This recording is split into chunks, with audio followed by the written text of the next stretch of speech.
David Labbé, agriculteur sur Plouriveau, près de Paimpol, dans les Côtes-d'Armor. J'ai une exploitation 30 hectares et 2 poulailles de 1350 m² chacun, abritant 27 500 poulets et rosses. Je fais partie du réseau d'innovation français broiler.net. Aujourd'hui, l'un des thèmes de cette vidéo, c'est de vous parler du préchauffage. C'est pour le bien-être et la santé des poulets, comment bien préchauffer. Mes bâtiments, c'est des bâtiments dynamiques extraction latérale, type Colorado, trappe canaire sur les côtés, et puis en chauffage, 2 canons de chauffage gaz. C'est depuis que je suis en béton que je préchauffe suffisamment, parce qu'avant, en terre battue, on avait une épaisseur de litière plus importante. Aujourd'hui, en béton, on est sur des fines couches de litière. Donc c'est pour ça qu'en béton, on doit chauffer beaucoup plus en amont.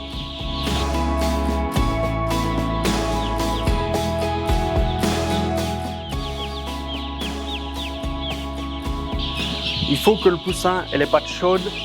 Et il ne faut pas qu'il ait les pattes froides et la tête chaude, c'est là qu'il est malade. Donc il faut qu'il ait les pattes chaudes.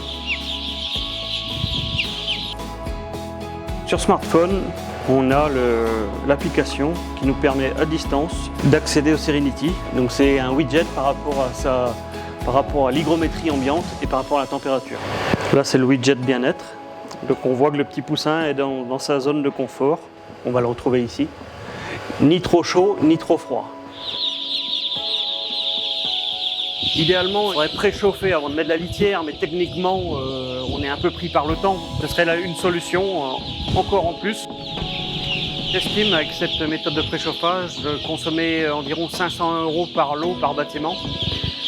Mais quelque part, je les retrouve parce que j'ai moins de mortalité, moins de colis, un meilleur démarrage, plus homogène.